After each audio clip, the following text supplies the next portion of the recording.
Okay, almost ready.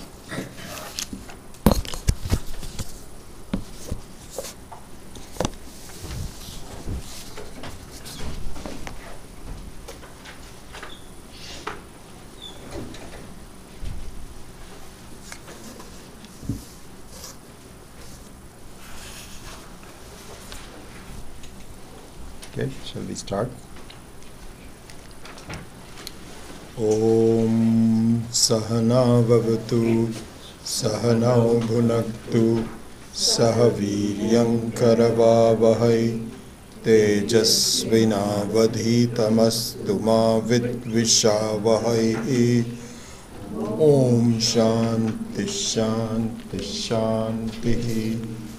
Om Parthaya Pratibodhitam Bhagavata Narayanena Swayam Vyasena Grathitam Puranamunina Madhye Mahabharatam Advaitamritavarshinim Bhagavatim Ashtadashadhyayinim Ambatvamanusandathami Bhagavad Gita Bhavadveshini Yam Brahma Varunendra Rudra Marutaha Stunvanti Divyaistavaihi Vedai Sangha Padakramo Panishadaihi Gayanti Yam Samaga Dhyana Vastita Tatkatena Manasa Pashyanti Yam Yoginaha Yasyantam Navidusura Suragana Devaya Tasmai Namaha Devaya Tasmai Namaha.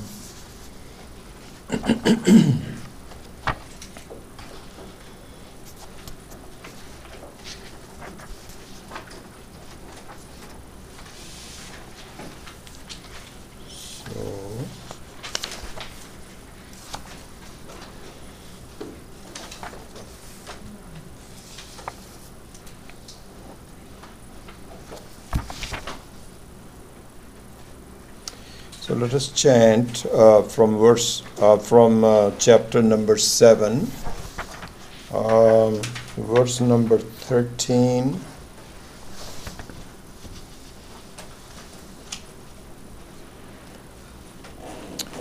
13 to 17. So I think we should be able to cover most of this today.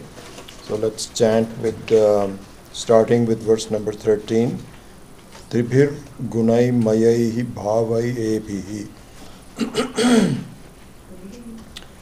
Tribhir gunamayai bhavaihi. Tribhir gunamayai bhavaihi. Ebhi sarvamidam jagat. Ebhi sarvamidam jagat. Mohitam nabhijanati. Mohitam nabhijanati. Mamebhyah Paramavyayam Paramavyayam Daivi Shesha Gunamayi Daivi Shesha Gunamayi Mama Maya Duratyaya Mama Maya Duratyaya Mameva Ye Prapadyante Mameva Ye Prapadyante Maya Metam Tarantite Namam Dushkritino Mudhaha Namam Dushkritino Mudhaha Prapadyante Naradhamaha Prapadyante Naradhamaha Mayaya Prahritagyana Mayaya Prahritagyana Asuram Bhavam Ashritaha. Sorry, it should be so Asuram Bhavam Ashritaha Asuram Bhavam Ashritaha Chaturvidha Bhajante Mam Chaturvidha Bhajante Mam Jana Sukritinurjuna Jana Sukritinurjuna Arto Jigyasur Rartharthi आर्तो जिज्ञासुरर्थार्थ ज्ञानी च भरतर्षभ तेषां ज्ञानी नित्ययुक्तः तेषां ज्ञानी युक्तयुक्तः एकभक्तिर्विशिष्यते एकभक्तिर्विशिष्यते प्रियो हि ज्ञानिनोत्यर्थम् प्रियो हि ज्ञानिनोत्यर्थम् अहं स च मम प्रियः अहं स च मम Wonderful, wonderful. What a great section.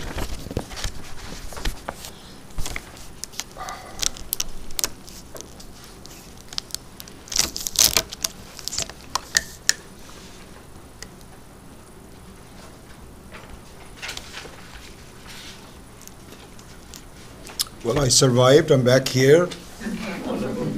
After the class, I'll give you a quick summary of what the things that happen in India. So we'll go into that.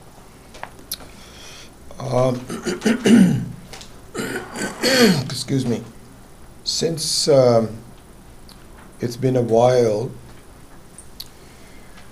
I thought we will take a little bit more time to revise what we were doing to bring back the context of the thing. So a little bit more time to revise, and then we'll continue on. So what we saw last time was that verse number 13 starts a new topic. Because the chapter 7 is about really Ishvara. Up to chapter 1 through 6 is about the individual, and 7 through 12 is about Ishvara. And that's the main topic, about God, Ishvara. So the question is, so now various aspects of Ishvara are being examined. Because it is a mystery to us. We have no idea who God is and what the relationship is. And it's not on? It's not. Is it on? Oh. I think it's not. That's why. I see. Yeah. Okay, good. So, there needs to be quite a bit of introduction to things and so on and so forth, because it is just like, when you're a child, you're not supposed to understand things. You just do it. You're supposed to play, and then you eat, and, and just be protected and so on. But then life without understanding, if the child is not understanding anything, you're having just playing and fun and so on. Now you're 25 years old and you are still just not understanding anything. You are still playing with marbles. How will that be? So there's a stage for understanding and to get an idea of what's happening. And so similarly here also, when we are born, we have no idea who God is and what the relationship is and why should I do this and so on and so forth. But that's just a spiritual childhood. But then for us to become mature, maturity means understanding. We need to inquire. And so this chapter number 7 through 12 is a very detailed view of different aspects of God, Ishvara. And so that is the topic. Now in verse number 13, this topic is taken up, which says, why should anyone seek God? What is the necessity? And really speaking, what you find is that for most people, there is no seeking of God. It's very interesting that in India, the moment you are born, you have a sense of who God is. Even if you were to accost a completely uneducated person, talking of uneducated persons, so I got a glimpse into, just fascinating, honestly, just something. So my sister has a live-in auto driver.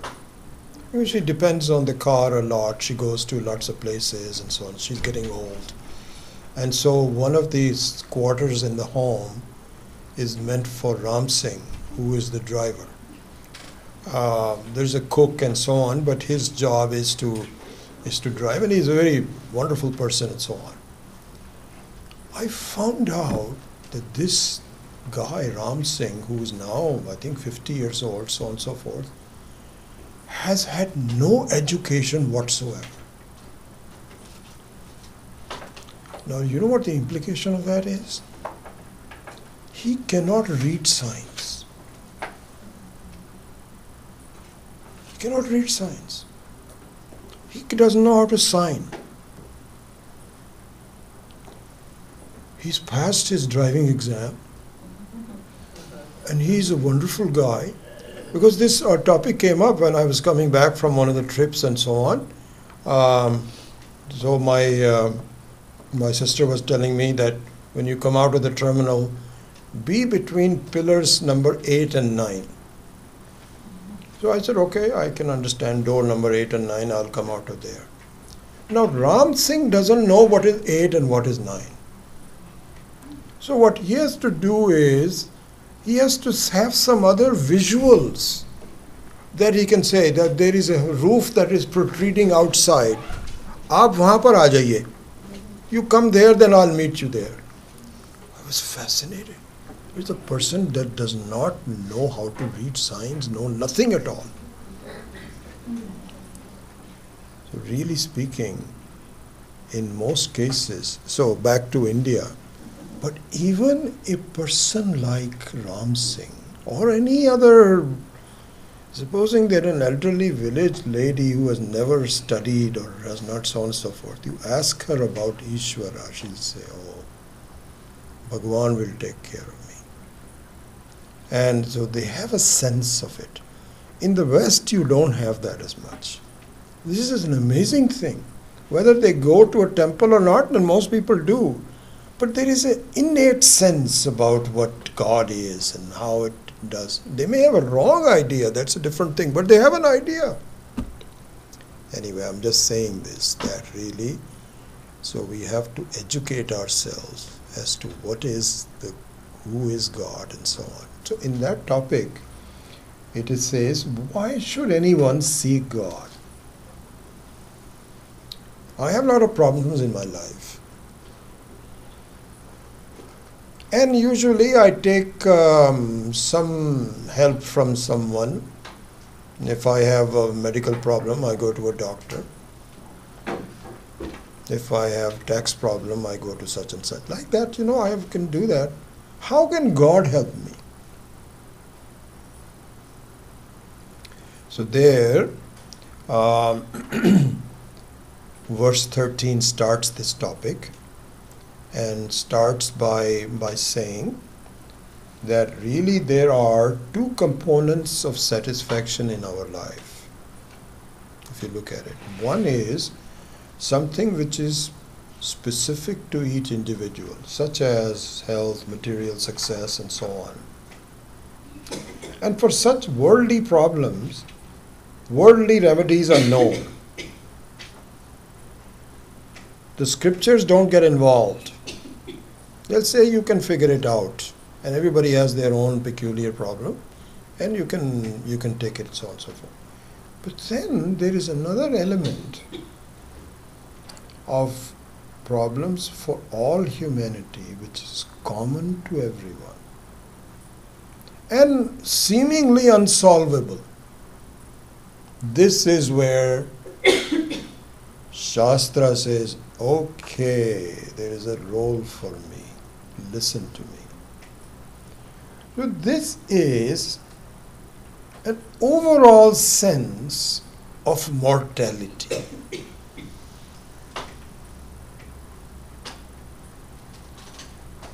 That's my new favorite word, mortality and immortality, because I think it's something we don't use it often enough.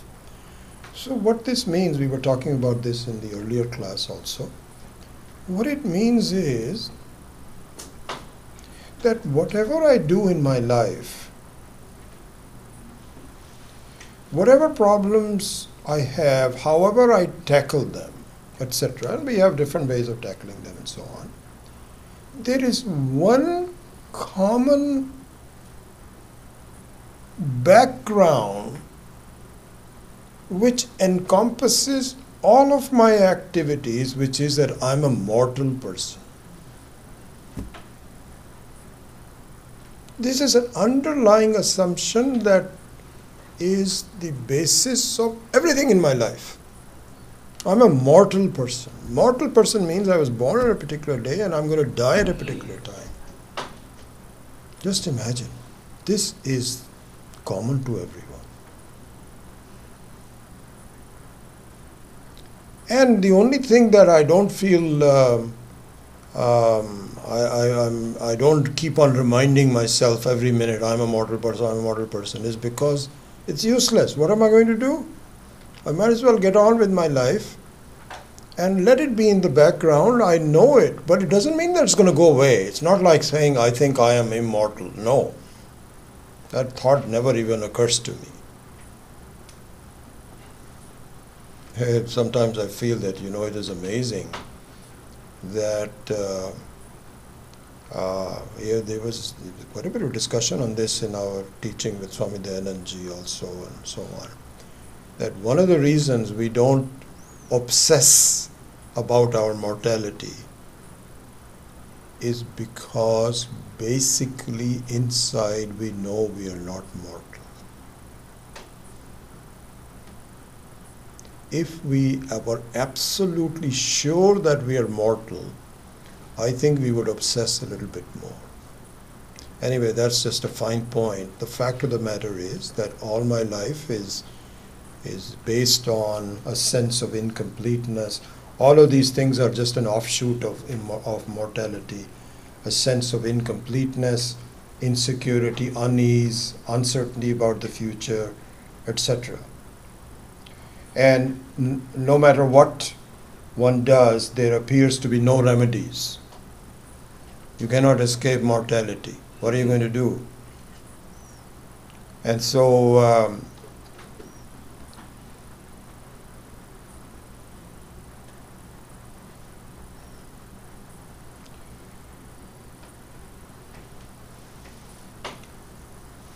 okay, so then now this topic is taken up in verse number 13, and verse number 13 shows light on this phenomena. 13 briefly describes the diagnosis of this second problem common to everyone. Not the first problem. We've already discovered that's not worth the Shastra. But the second one, more endemic, is the one that Shastra occupies itself with. And this topic is now given where the verse number 13 gives the diagnosis and 14 through 19 provides the remedy. So this is and I'm very thankful for such a structured way the Swami Paramarthananda has given, and I borrow a lot of this structure in giving this. So going back to number 13, as we saw, we chanted,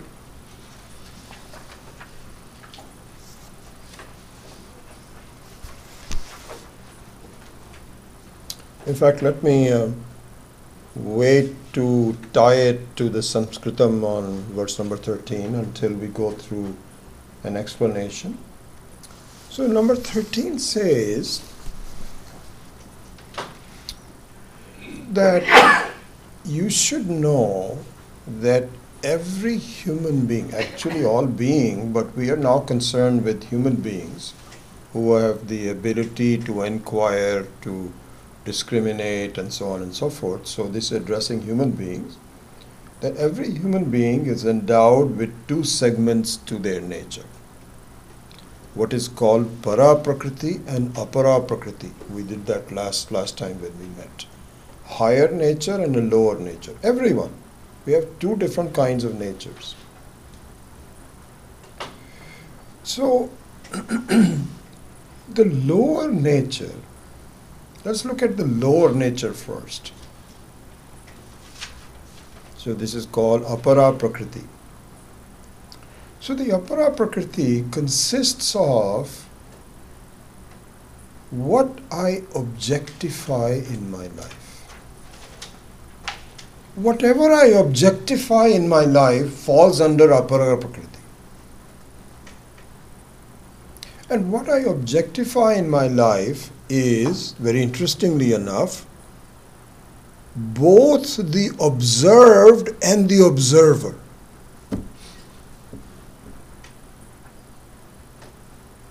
Both the experiences that I have as well as the experiencer. The fact that I am experiencing, so this is what is called kartritvam bhoktritvam, the doership and the enjoyership.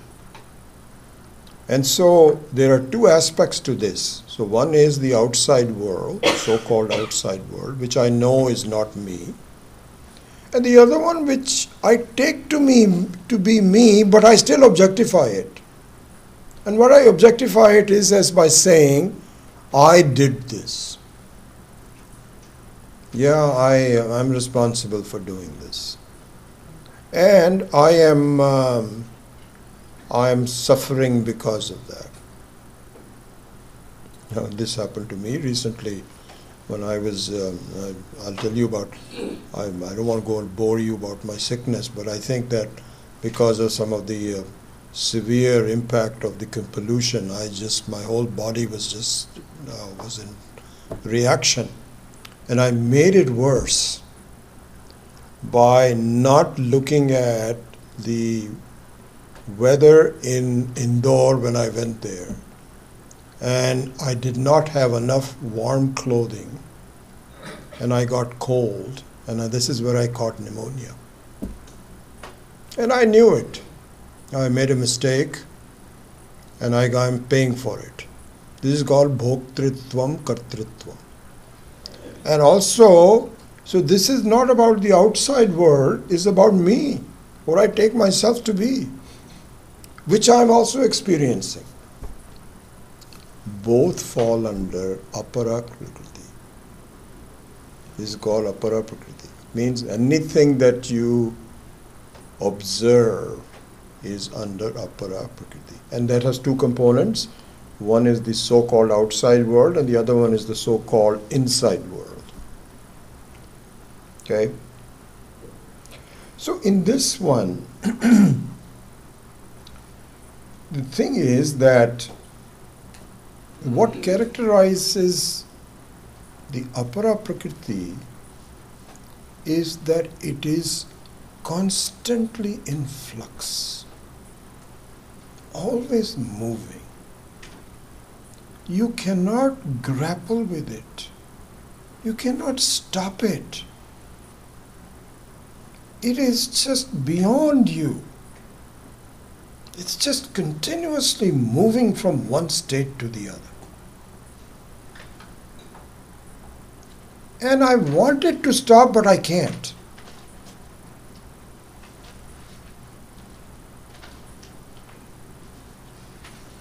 Swami Paramarthananda gives such a beautiful example to this. He says, it is kind of like, supposing you're not a very good swimmer or anything, and you find yourself in a swift water like a river, and you're just not able to stop anything. It just keeps moving.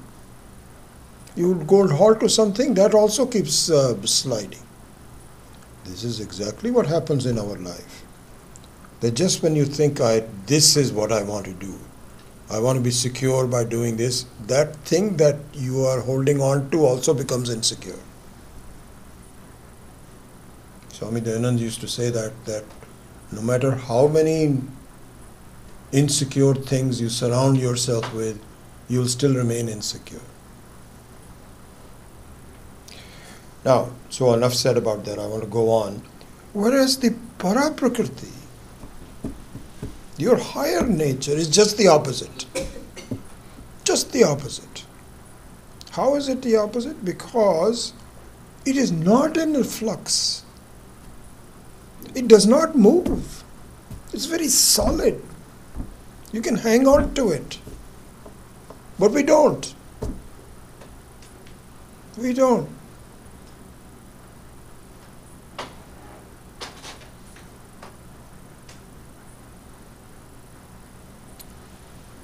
So there, to summarize, why we should seek God is because God, which ultimately is none other than your own self, that will come later, but for now, is like a post that you can hold on to, so that you do not have to keep slipping and sliding. There's no other way. Nothing in the world you can hold on to which itself is not secure. This is what happens.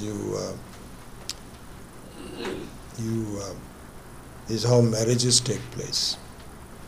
Weddings. You yourself are lonely and insecure and so on, and somehow thinking is that if you get married to this person, then he or she will make you more complete and secure. That person also is looking for security. You are also looking, both of you become even doubly insecure. This is what happens. This is our life. So the answer to the question of why should I seek God is answered by the fact that see if you can find something which is solid. You won't. Your only resort is to hang on to Ishvara. That's all. This is the reason that you should really do.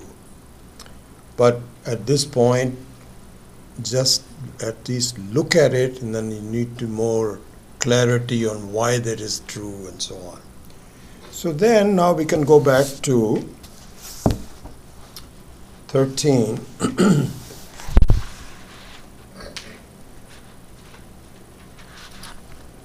Tribihi gunamayaihi bhavaihi ebhihi. So these are all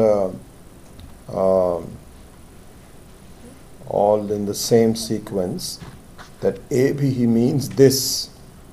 So this means, this interesting word, ebhihi. Ebhihi means, this means whatever can be objectified. Apara prakriti. Ebhihi means apara prakriti. And even when you say this body, that also is ebhihi. It all falls under apara prakriti. Ebhihi tribhi gunamayayihi bhavayihi. And as you know very well, and we probably studied some other time also in more detail, that it has all these changes and so on, have three components: rajas, tamas, and sattva, and they keep on all changing. Sometimes I'm calm, sometimes I'm disturbed, sometimes I'm dull, sometimes I'm sharp, all those kinds of things that keep on moving. But regardless of that, it is in continuous flux. Continuously flux. So he says, Tribihi gunamayayihi bhavaihi ebhihi sarvamidam jagat. The question is, why is it that I don't seek God? Why is it that I don't look for something which is solid? So the second line explains this. Mohitam nabhi janati mamebhyah paramavyayam. Mohitam. Mohitam means that you are enamored, you are confused. Why? Because the very play of Maya is that it makes unreal things look real. And you are deluded by it completely. He says, I'm sorry, this is what the situation is. And the interesting thing about this is that I don't think I'm deluded. I don't think I'm deluded. What delusion are you talking about? I'm not mad. Delusion, the word itself means that you lost your mind and so on and so on. No, I haven't lost my mind. I know exactly what is going on. I have my life in order. Yes, I have a few problems and so on and so forth. But I'm doing okay.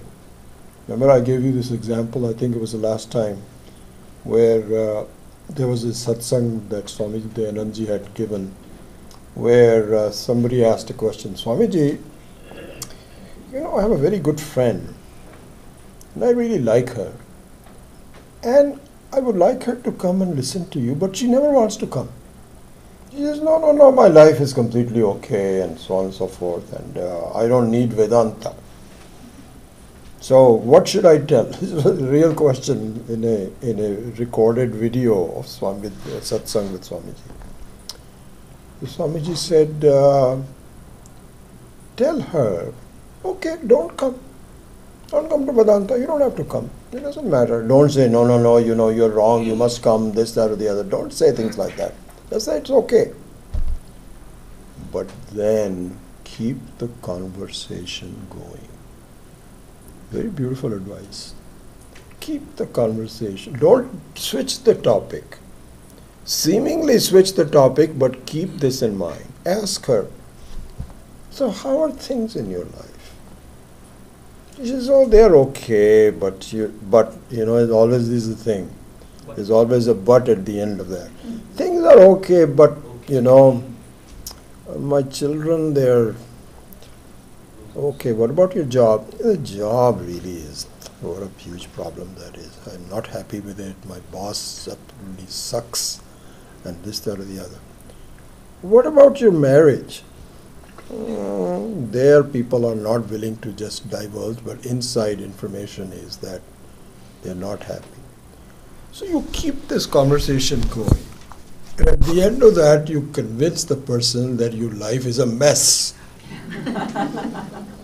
Without saying that, therefore, please come and listen to Vedanta. This was Swamiji's advice.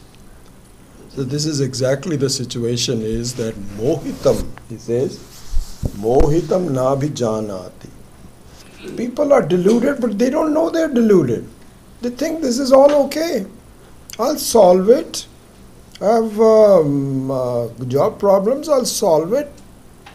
And if my marriage is not, I can always divorce the person. What's the big deal? This is the situation. It's never going to end. You marry a new person, new problems come out. So this is never going to end.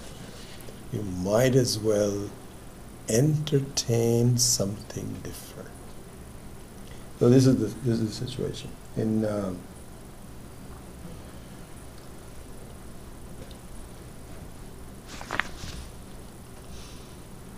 So number 14 develops it more.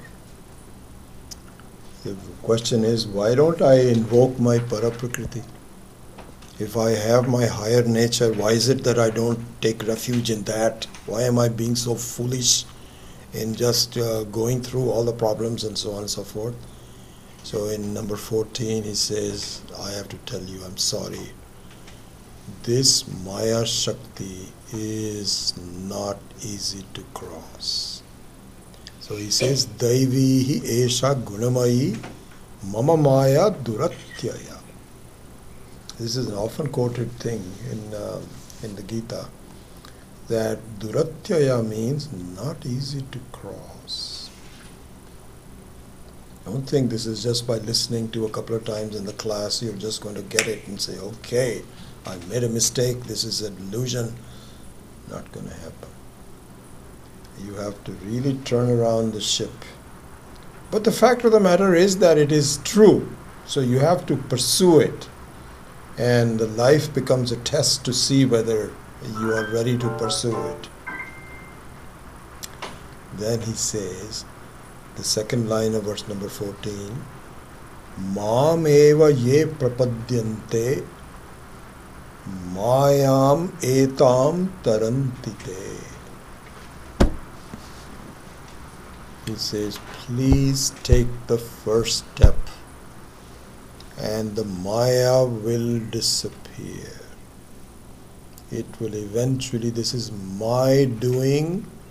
I have to do this in order to have this prakriti, this creation, because there is no creation without a make-believe creation. This is a make-believe creation with a very happy ending at the end. This is like a play. And so grow up and look at it as a play. Don't get too upset by it. And so the only way is to hold on to me that is unchanging.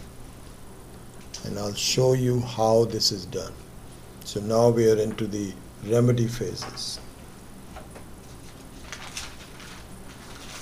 So we have already seen this, that the key point here is, really this is the important thing to see. Please see the life is in total flux. And the only way you can hold on to it is to find something which is changeless, which is your own higher nature, which is nothing but Parameshwara.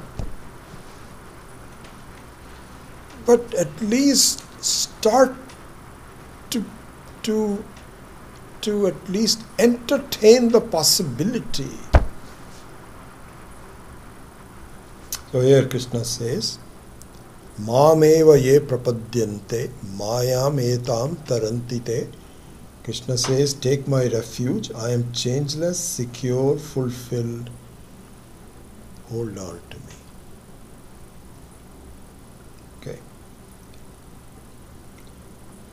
So this holding on can be termed as bhakti. Can be also called Sharanagati. So Sharanagati means Sharanasya Agati. Sharanasya means a refuge. And Agati means to arrival, to hold on to it, is called Sharanagati. So this is an important thing that introduces the nature of Ishvara, the value of Ishvara, the conduct of the person who is seeking. All of that is a big discussion, but at least this is an introduction. Then in verse number 15,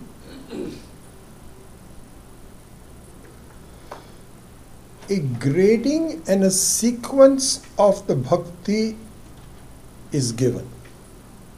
15, 16, 17, I would say. I think we can cover this all pretty much today.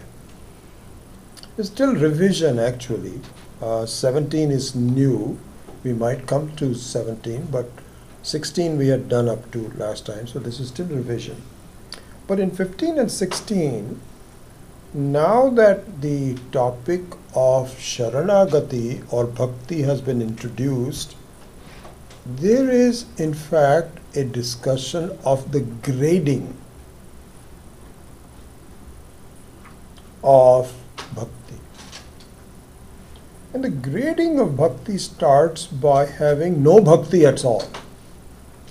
No Bhakti. So no Bhakti means that you ask someone about God and they say, well, what does God have to do with my life? I'm doing okay. I just, I'm doing whatever. So don't bother me about God and so on and so forth. Okay, so this is a complete non-starter towards the introduction to God.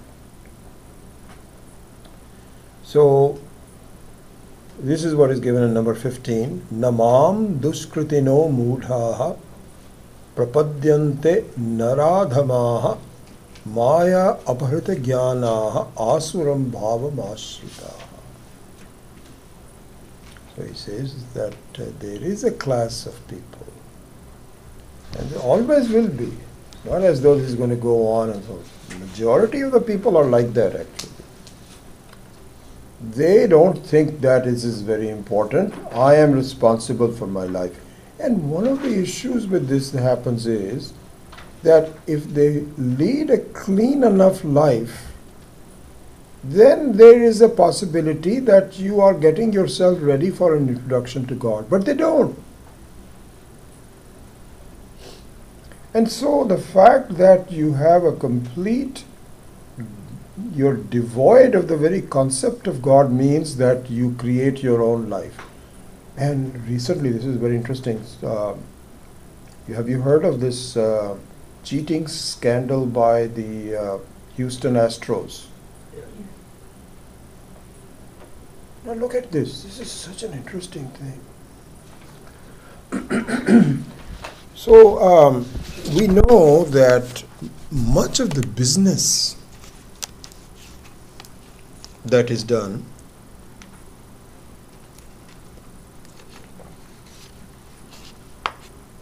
has a lot of falsehood. You look at advertising. Falsehood is embedded in it. Exaggeration. So this is not right. But you thought that sports is something which is devoid of this. Sports is for fun, and no, sports has now become big business. There's a lot of money there. And can you believe on something so pure as sports, which teaches you discipline and hard work and so on and so forth, there is such cheating? This is exactly what he is saying. He says, I'm very sorry. He says, Namam duskritino mudhaha prapadyante naradhamaha mayaya aparita jnanaha asuram bhavam ashrita. So he says, there is one kind of thing. Then starts the ladder for the bhakti of the introduction of God in our lives. You leave aside these people. Hopefully they will come to them some kind of... And you know that the other thing is that they are... even I wouldn't be surprised that even some of these people who are cheating and so on and so forth, they do go to temples and churches. They do go there, you know. They might even say that, this is exactly like, this is very interesting. Christians have this really fascinating concept where you have a window where you can, what is it called? Confession. When we were touring some churches in Europe, a number of years back, I think, that was the most fascinating thing. They were alive. There were actually people in there. The door had closed, and they'll probably all say that I know I'm cheating this software business and so on, but please forgive me. Please forgive me. Is it okay? I'm sorry I did this wrong, and I'll try not to do it very often. I don't know. They also make party to the God for doing this, but anyway. Then, when you are really ready to do some bhakti, this is where the verse number 16 comes in. And in fact, the question is, wow, out of your bhaktas, which one is the best? Because this is what everybody says, that I want to be the best. I want to be the best. Which one should I do? So Krishna says, okay, let me tell you. These are the 4 possibilities, and you figure it out where you are in this. So what are the 4 possibilities? Number 1, so this is what is given in number 16. Chaturvidha bhajante maam.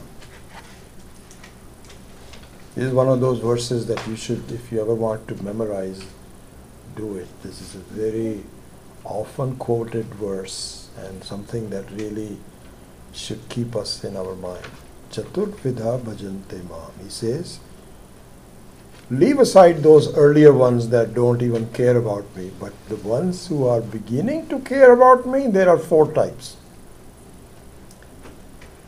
Chaturvidha bhajante maam janaha sukritano arjuna. Sukritano means who are beginning to do some good to themselves, who are on the right path. Hey Arjuna, first one is artha.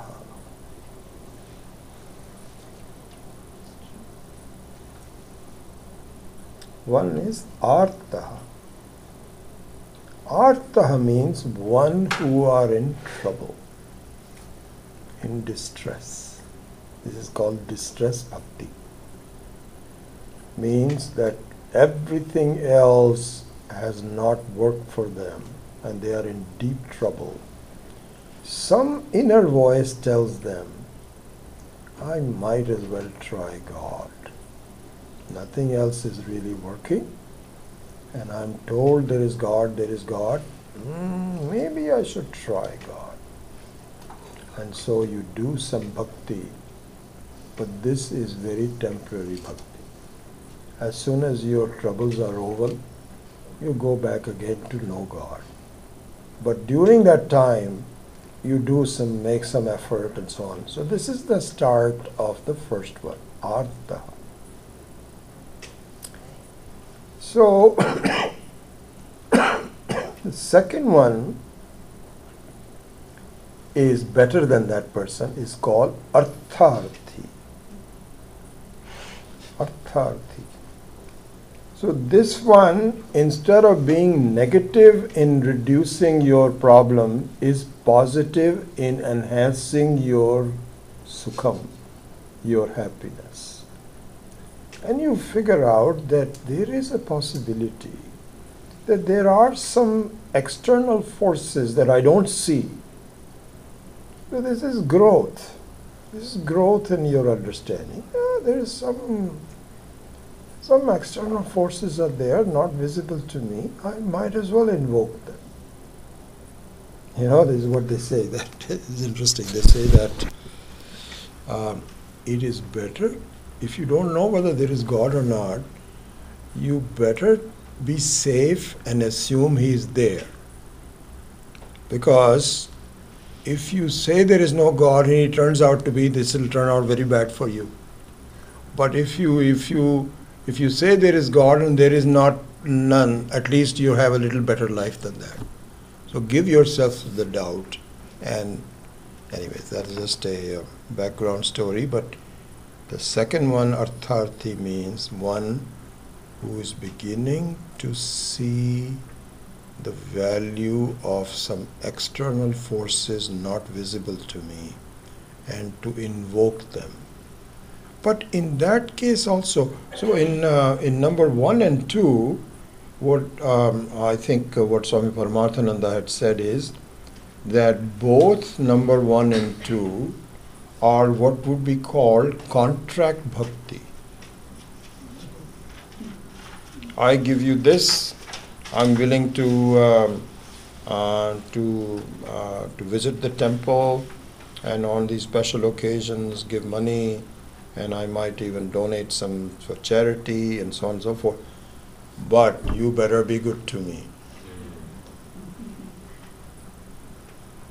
There's so many cases where Swami Paramarthananda also said, Swami Maheshanandji, Swami Dayanandji also, Swami Dayanand, they are not given this example, but that there are people who have tragedies happen despite their devotion to God, and they just turn away from God completely. And they say, what good is it?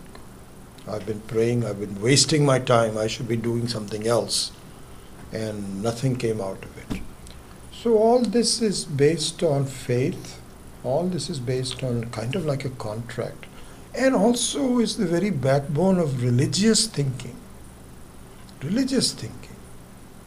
So this is what is called religious bhakti, number 1 and 2. Then there is a big jump. The third one is a big jump. And this is what is called Jigyasu Bhakti. So this is what it says. He says, Arto, and so the sequence is changed here. Arto Jigyasuhu Artharthi Jnani. So here we take Artharthi as number 2, because the sequence is based on poetic, for poetry reason. But from a logical standpoint, Jigyasu is number 3. What this is a very big jump. This converts pure blind faith into a desire to understand.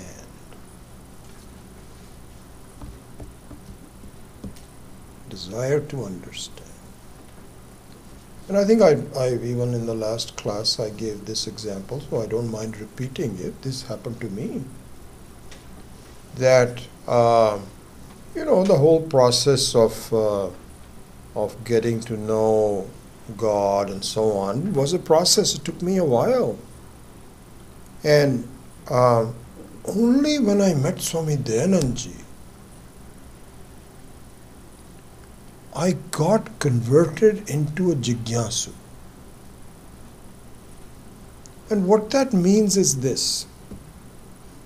Because I was a relatively educated person. I have a master's in computer science. I did my MBA. I was working at a normal IBM and Hewlett Packard, and I was a thinking person and so on and so forth.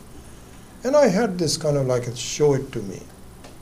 I can't pursue something until I know this and so on and so forth. And when I met Swami Dayanand and followed his thinking, followed his teaching for a while, it began to dawn on me that this is worth knowing. This is worth understanding. And it can be done. I don't yet understand it. I don't yet understand it. But it was totally convincing. So it was a conversion from just being a mumukshu, moktumichu, just a desire for freedom, into jigyasu.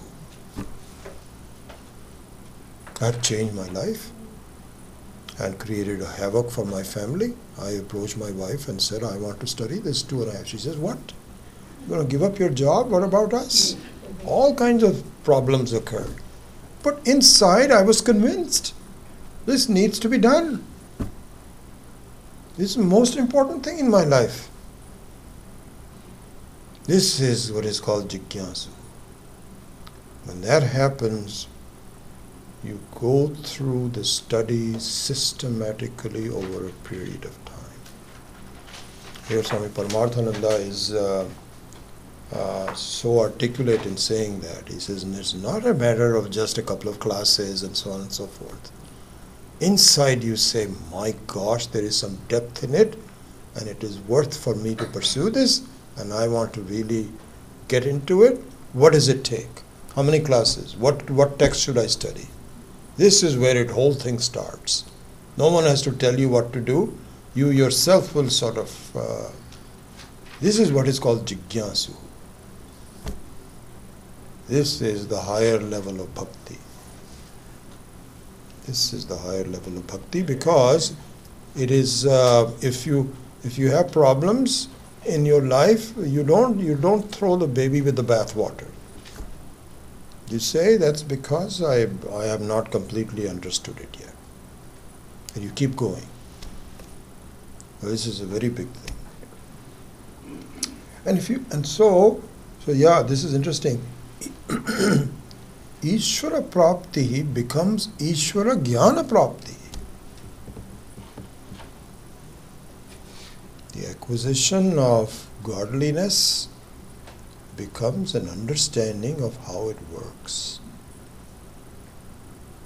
So Krishna himself is saying, Artaha Chaturvida Bhajante Mam Sukrito Arjuna Artaha, then Jigyasuhu Artharthi. Finally, you keep doing this, you become a jnani.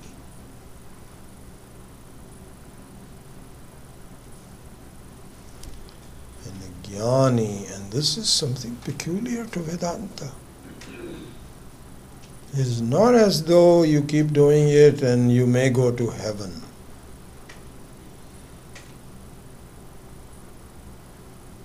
You may go to heaven. Why, it's so interesting. Just yesterday, I have a very good friend who is a non-Hindu. I won't tell you what religion she follows, but she's not a Hindu. And a good friend of ours, one of our best friends. And so she was very concerned about my illness, and that I have pneumonia, and she has, and this, that, or the other. She's constantly calling. And I was telling her about all the things that I did in India, and this, that, or the other, about Aim for Seva. And she wrote to me a very interesting text message last night. He says, Vijay, I am so impressed by your dedication to helping Aim for Seva at the cost of your own health. Let me tell you something. I may have to wait a lot to have the vision of God in heaven, but you are going to be first in line to have the vision of God in heaven. It's very interesting. So the highest thing that one can do is to wait in line not very long to meet God in heaven. This is the non-Hindu thinking. The Hindu thinking is just the opposite. It says, right in this life. In fact, God knows if there is heaven or not. We don't know it. I know it is, but you will not be convinced of it. Why wait that long? Grasp it now. Jnani tu parasharshapa. The best form of bhakti is jnani. And here it is neither a goal nor a means to a goal. It is in fact an established fact, which is the very reality of who you are. And it becomes clearer and clearer the more you study. So this is what is called Siddha, as I think we talked about in the answer to a question. And so, and also it changes from a Dvaita Bhakti to an Advaita Bhakti.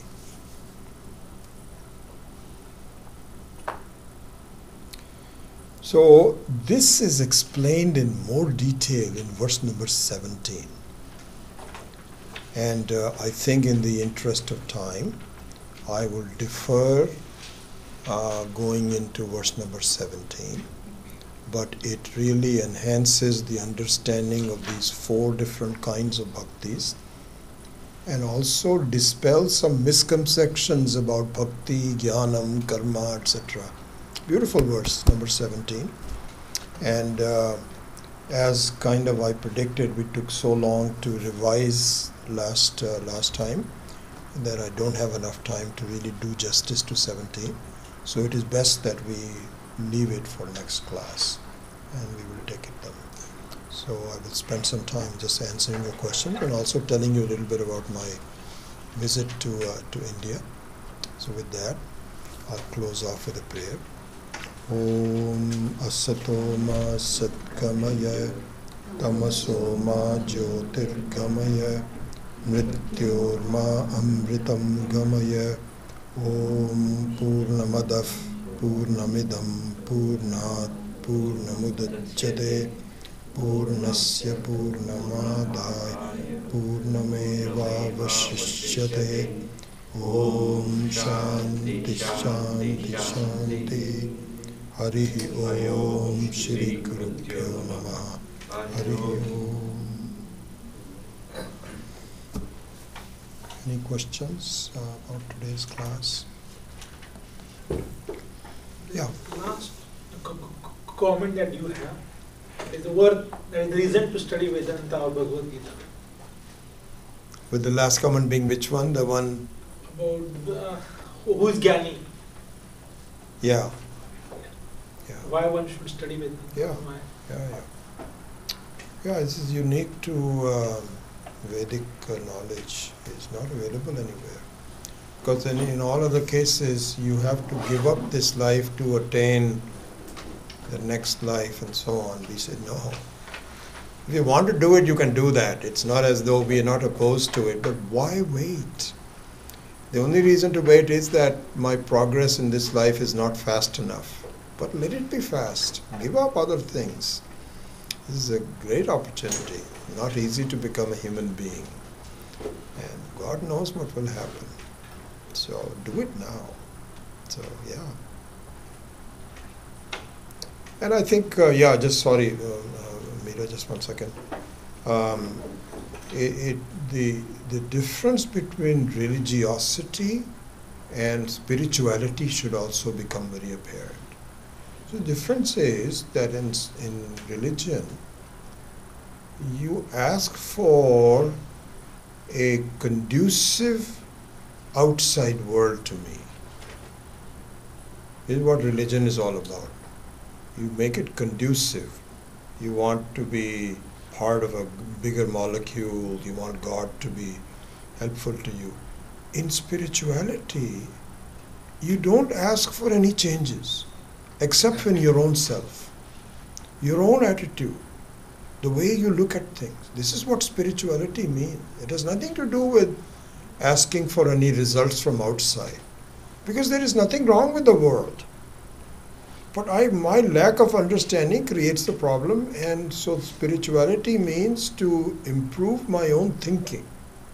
This is the difference between religiosity and spirituality. That was also important. So, yeah. Somebody else asked the question. Oh, yeah. Meena? So, what is the difference between mind and intellect? Mind and Intellect, intellect? like manas and buddhi. What's the you're asking is what is the difference between mind and intellect? So they are more or less the same. It is just that we were discussing this quite a bit in the earlier class. So this is what is called manaha and buddhi. Manaha and buddhi. So manaha is the general ability to think, is called manaha. Buddhi is a higher form of thinking which is based on facts and understanding. It is also thinking, but based on facts and understanding rather than speculation. Like, for example, it could be, this happens to all of us, that did I lock my door? This is manaha. You might say, I think I locked my door. Then, it's so interesting, if you're gone for, let's say, a few days, you're just gone for a few hours, you don't care whether you lock the door or not, you'll be back. But supposing you are taking a vacation for a week, and all of a sudden this happens, you get into the car and you tell your spouse, did we lock the front door? And then you say, yeah, I think we locked it. No, I'm not sure. This is called manaha, because it is full of doubt. Then your spouse will say, you know something, I know you. You never check these things, but I checked, and it is really locked. This is called buddhi. It is based on facts that I know for sure I locked it. And then there's also an implied criticism that I am the one that has to check all these kinds of things. So you accept it. Okay, good. You are the boss. So that's the difference between manaha and buddhi. So intellect can be either one of them. Intellect means that you can either, there are different ways of looking at it. One aspect of intellect is, this is what is called vyavaharika jnanam, transactional knowledge about science, technology. Adhyatmika intellect is an understanding of the higher self, as we were discussing. So intellect can be either used for worldly knowledge or for spiritual knowledge. Either one of them can be used. Yeah. So you need to have an experience to go from manaha to buddhi. Anytime, sorry? You need to go through experiences to attain buddhi. So the question is, do you have to attain, you have to go through experiences to attain buddhi? Yes and no. Certainly you have to gain from your experiences. I think a better way to answer that question would be something we were discussing in the earlier class also, which is that you have two capabilities, and this goes back to Meena's question about manaha and buddhi also. Ishvara has given us two capabilities. One is to inquire, and the other one is to ascertain. To ascertain is the buddhi, and to inquire is the mind, and both are important. So you have to establish the facts at the end. Okay?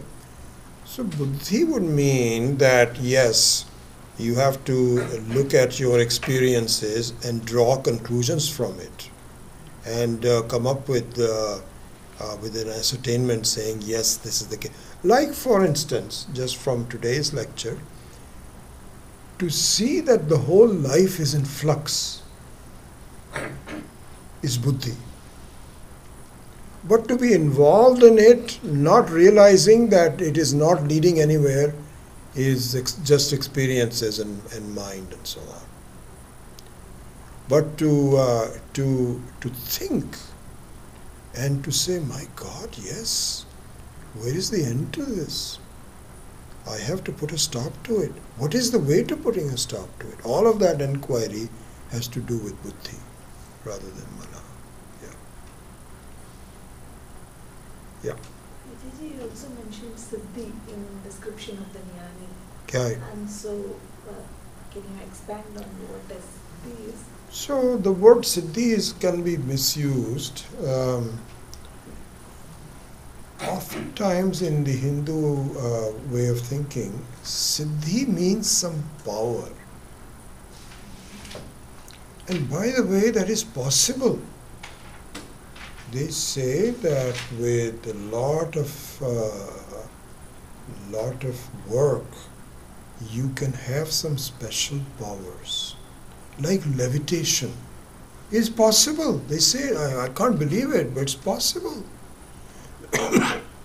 So this is what is called the various siddhis that you can have. And Swami Paramarthananda also gives this beautiful example. He says, you cannot tell me how often I get approached by some student which says, Swamiji, you are a Mahatma, and can you please cure my child's disease? I am counting on you. He says, what do I tell her? What can I tell her? If I say, no, I cannot count her, she will be devastated. So I have to use it, and I can't. This is not my siddhi. All I can do is put my prayers along with yours, and hopefully Ishvara will consider that proposal and try come up with. It's not Siddhi. But people think that this is a Mahatma, therefore he must have all these powers. So the word Siddhi, Siddha means the one who has the Siddhi, is used in a different sense here. The sense it is used in is not to get these special powers, which by the way are not very useful eventually. So what, you have some power? What difference does it make? Because you're just able to impress people, but you are still an incomplete mortal person. The real Siddha is the one who has changed over from mortality to immortality in this life itself. Which all of us are immortal, but we don't get it. To get it is the Siddha. Yeah. Yes, sir. This about all the functions that are going on, buddhi and all that. What is chit and chetna and pran? So that's a different question. We didn't cover it today, so you're bringing something new, so I won't spend much time on it, but I will give you. So Chit and Jnanam is the pure Chetana Vastu from which Buddhi is born. So Chit in that case would be the sort of the water from which the specific buddhi, which is a wave form, can be born. And it can dissolve back into Chit. So the Chit Swarupam is the one which is unchanging, which is nothing but the very content of the self, content of Ishvara. That is the Chit, which is the same as pure Jnanam. And buddhi, etc. are nothing but a perturbation and a wave form as a result of that. So I'll leave it at that, and then we can tackle it some other time. Yes, sir. All these things we discussed today can be answers to some of your questions. Yeah, sure, do it. I think that will be interesting just for your own, this is really for your own self-evaluation. I may look at some of them, I don't know, but you have to see. I think the main thing will be that in maybe, I don't know, 2 or 3 weeks' time or something, we will go through the answers to that, and then you can see how yours, compares with what that is. So that is the main thing. I have one more question. Yeah. Probably I'm trying to make it too simple. From comparing stage 1, stage 2, stage 3, stage 4 is something like stage 1 and 2 you may describe color red, and whereas stage 3 and 4 seeing the real color red, or any color for that matter, because you can describe any way you want color red, but you have not seen it. You don't know how it looks. When you see the color red, you know that it is. That's one way to look at it, but I think you're overly. I'm totally. Yeah, you don't need to. Overly simplification. I think you should just take it for what it is. Is that you should look at also as, these 4 Chaturvidha Bhajante Mam should be looked upon as one of 2 ways. One is different people. There's this type of a person, this type of a person. Where are you? More importantly, these are the 4 stages in one person. That's the more important thing. I don't care about what does comparison do. It all just comes up with jealousy and so on and so forth. But it is much more important to see, as we did, for example, if some of you may have attended the 1st of January session that we did, where we had the 7 stages, something like that. it is it's a scale, not a time scale. It's a scale for you to see, oh, this is where I am. This is where I have to go. So yeah, just take it like that, as opposed to trying to come up with some examples of that. So anyway, let me give you a 2-minute, 5-minute summary of my trip to India. So basically, I had 2 main trips. One to the south to visit with a place called Manjakudi. Manjakudi is the birthplace of Swami Dayanand Ji, and my wife and I had visited it in 1981, when it was still a small village, and I had not been there since then. So Srila Balaji, who was the head of the Aim for Seva, had been telling me a number of years back that I must go. So this year I decided to go, and it is not an easy place to get to. So from Delhi I had to fly to Chennai, change planes and go to Tiruchirappalli. And in Tiruchirappalli, the Srila Balaji sent me a driver with a car, and it took us 2.5 hours to reach this village, through village and dusty roads and all kinds of. So it's south of Chennai, and it has become a very beautiful place, a very influential place.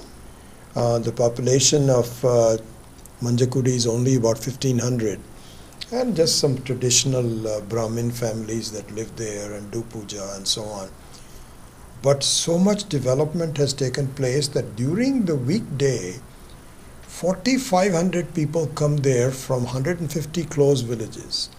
So now there is a Tamil language high school, an English language high school, a college, a technology center with Wipro, all kinds of things, buses and so on. It's a major influence over the whole thing. And they have an auditorium with 1,100 people. And the day I was there, which was the 26th of January, already I was not feeling well because I had a very bad reaction to the pollution, and I had a lot of cough and so on and so forth. And then on that day, I was pressed into giving 6 speeches in one day. So there was a flag hoisting in the high school. I had to talk about that. Flag hoisting in the college. Went to 3 different chatralayas of Aim for Seva and spoke to boys and girls. And then in the evening they had a main function where I was the chief guest. I don't know how I did that. And then the next day I had to retrace my way all the way back to Delhi. By this time I was a wreck. Anyway, so I thought about cancelling the rest of the trip, but then, as you know, one of our students, 2 of our students, Jugal and Bimla Kishore, they have donated close to $1 million for a new development in Madhya Pradesh near Indore, and so I thought it would be good for me to support them as well. So after staying with my sister for a few days, I again took another journey to Madhya Pradesh. And this was a huge function where the new school, the new chatralayas were all coming up. There were 400 people, boys and girls and their parents, and so many, they were senators, and huge thing. And so, and very cold that day, and I was not adequately prepared, and I think that's where I got pneumonia that day, I think. Anyway, so that was a very pleasant function to visit with lots of activities.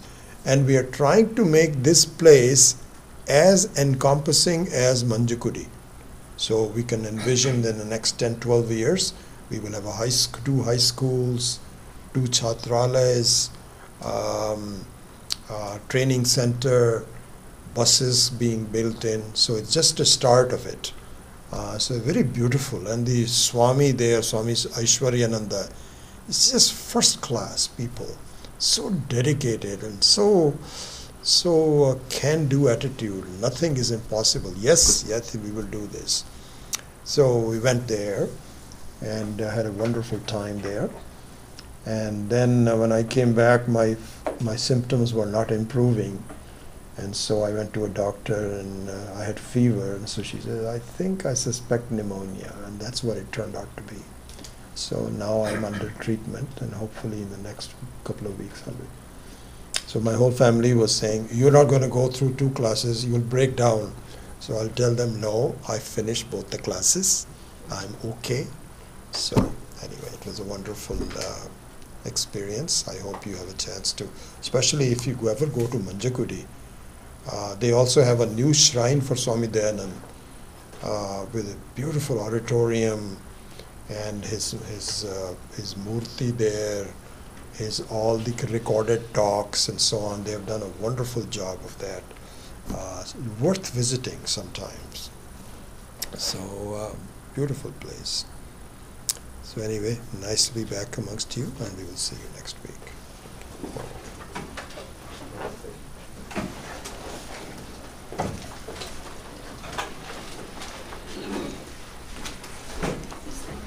Which is